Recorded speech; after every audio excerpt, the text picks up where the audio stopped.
life will be much better, say. Jah would give us the power. We gonna live a life forever, say. If we should get together, put our differences on the corner. Jah would give us that power. We gonna live a life forever, yeah. If we should get together, put our differences on the corner. You could see a little youth. All of them is the size of your youth, even the size of Jareel. Scraping and find all the chicken leg we half I eat already. I'm just brush it off on the show. And then there's so much to say in that feeling now. Right?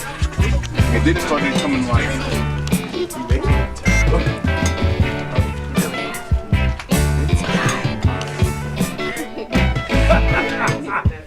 you can't blame the youth. You can't fool the youth. You can't blame the youth. You can't fool the youth. You're teaching youths to learn in school. That cow jump over. As in when you became You're teaching youths to learn in school. Me want listen. So you can't blame the youth when they don't learn. You can't fool the youth. You can't blame the youth of today. You can't fool the youth. You teach the youth about Christopher Columbus, and you said he was a very great man. You teach the youth about Marco Polo, and you said he was a very great man. my name is blank from this mansion, and I have been Rastafari for blank years.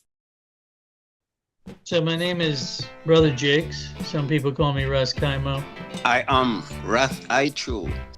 Dr. Waletti Beresford, also known as Mama Waletti. Ras Sensei I Tafari. My name is Ras Pelly, also known as Nick Pelicanos, one of the many students of Ras Iris. Is Kwasi Bansu, also known as the Chasmach Kwasi, also known as Ras Kwasi. I'm Iron Will. I is a Naya Bingi. Naya Bingi House. Some of that time within the Boba Shanti mansion early on. I live according to order, the Boba Shanti order. Naya Bingi. The Naya Bingi House. Boba Shanti. Naya Bingi same way. One God, one name, one destiny. I've been Rastafari from creation, and I've had my covenant for over 20 plus years, almost 30 years. 36 years. 45 years. I would say at the age of 15. About 1990, 91, you know, and I really say, it's, you know, I have chat the chat full up now. Another Rastafari elder. Oh, our dearly beloved, recently transitioned Congo Irice. Ras Iris was my dear and great elder, father, brethren, all in one. He was born Maurice Clark, Clark with an E, I believe. When I think of Ras Iris, I think of, someone beloved by the Most High, a faithful servant, a teacher, a scholar, President Emeritus of the University of the Adversity, as you would say. He is an early foundation member of the Rastafari movement. He was the first man who went up on Warwicker Hills, and how he went up on this Warwicker Hills to live up on top of Mountain View. And here again was become an very famous spot that even famous character in Jamaica history. Ras Iris is one of the hardest working people that I've met. He was very kind, very confident, very knowledgeable. He knew the backstory, not just the headline notes. He knew the backstory and the intrigue, and he could dive deep into deep geopolitics. He could also go into biblical prophecy, and he would connect the two in unique ways that were fascinating. Rastafari, saying Ras Iris is like my own father. You know, the learning and being around him. I lived with Iris for about maybe 4 and some years. I lived at the Bingy house. So it was a truly blessing to see the works that I seen at that time. Irie, yes, Ines. Irie was just so full of joy, man. He is full of joy, you know, because he's still there around, ever there around. He was someone who was, I would say, a bridge builder. He was a mediator. He was a broker. He was someone who knew how to operate among any group of people. You would say a Rasta of all trades. A living archive. Iris was a person that never made it about him, so he always looked to Jah. But you see that Jah was always working through the eye. Ras Iris really was a pioneer in that and saying, listen, if their hands are clean and their hearts are pure, let them trod. As one brethren, another brethren very close to me said early on, he said, Jakes, I'm someone who knows how to deal with people according to their bracket. And what he meant by that was, if you're a fisherman or a herb seller or whatever you might be, I can deal with you.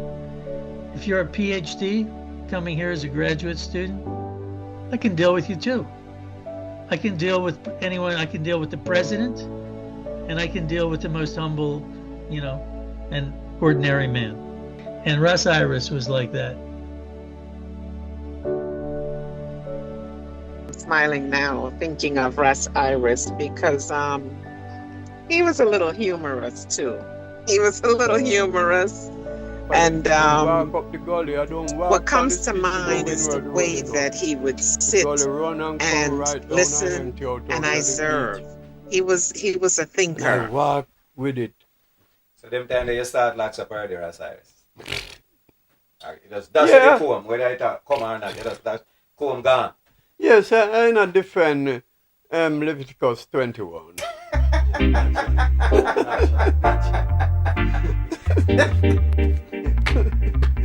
Let the locks of your hair grow.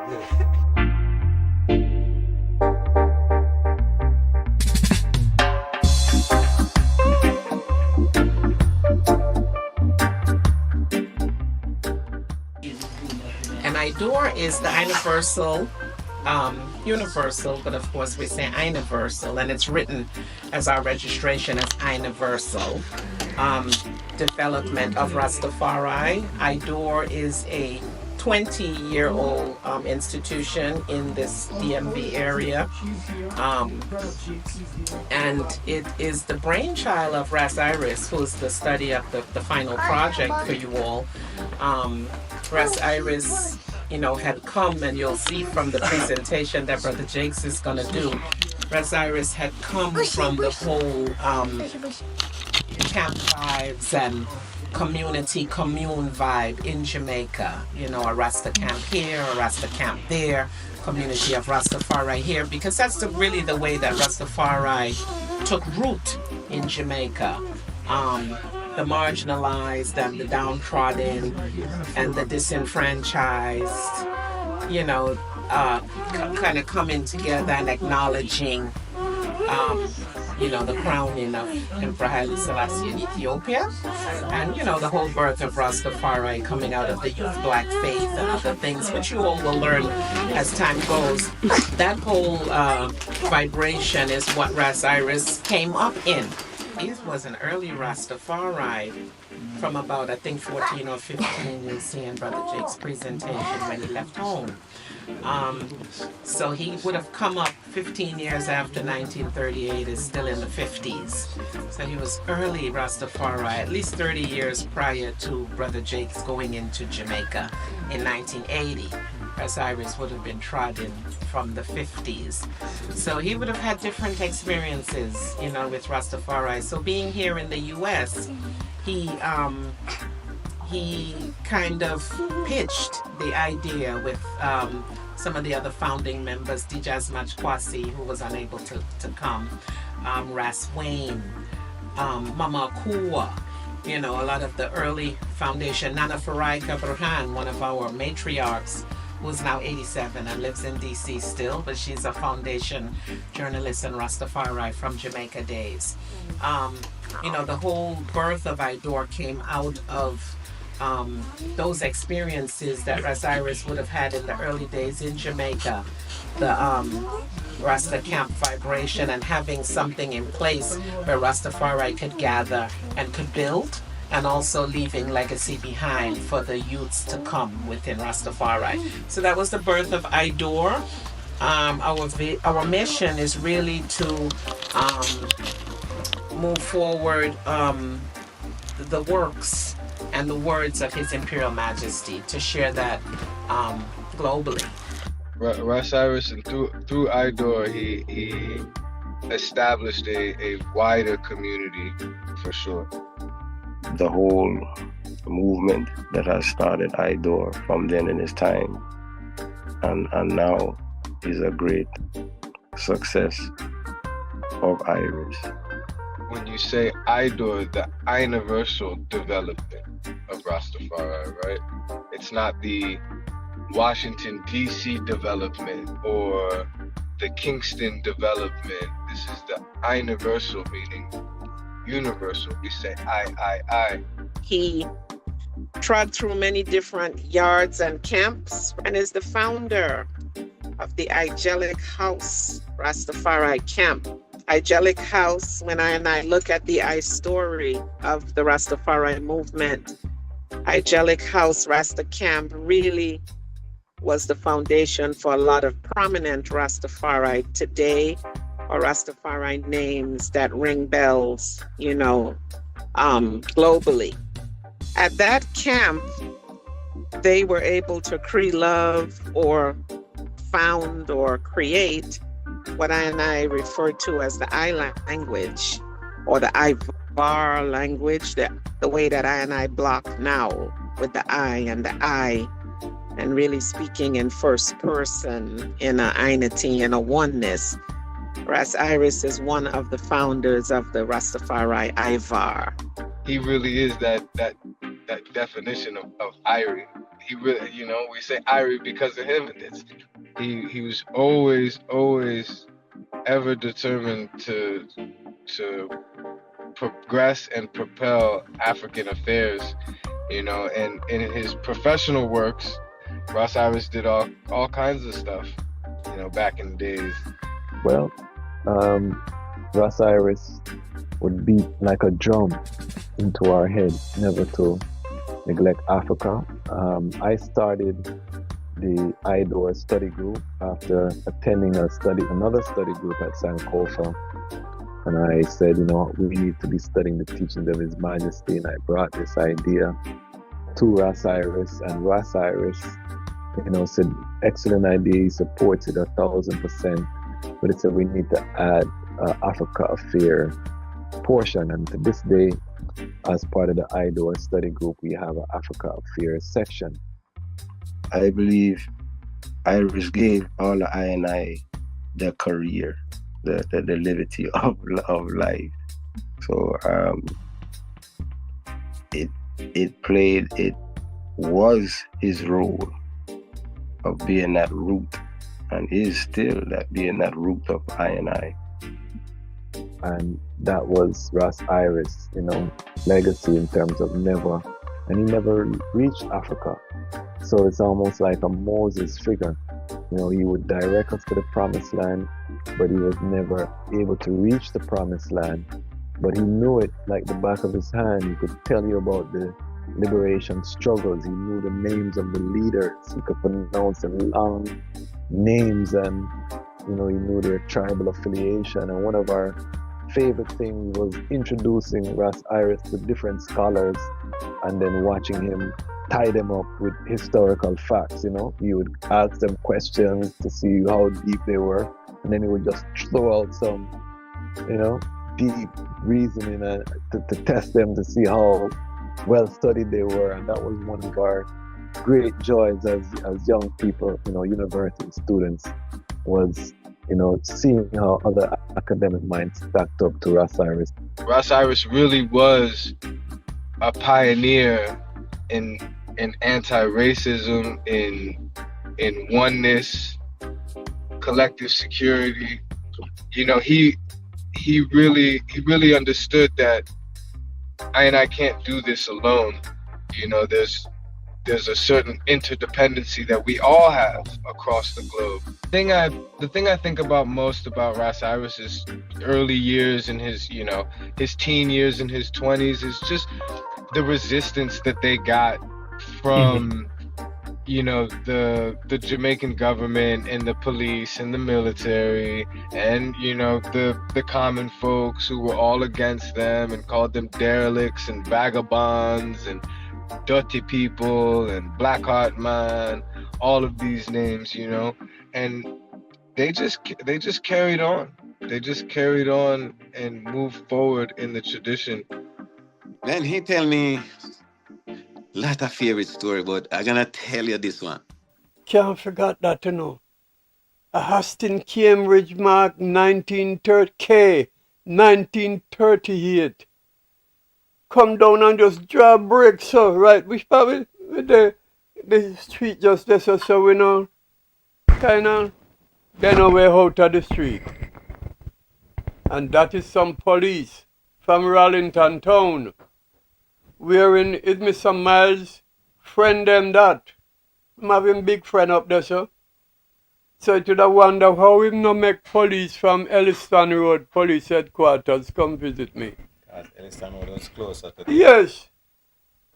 And the man, them run out, and drawn gun.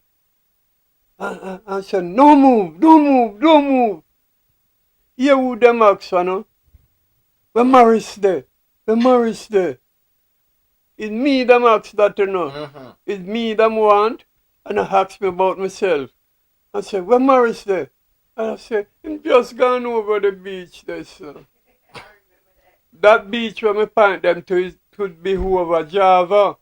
He just walk across the gully and go there, sir. And the man them move off the street, and gone there, no lion. And as I tell you, fear took hold of me too. When them gone there, see, the group get nervous. Disappear too. We all disappear.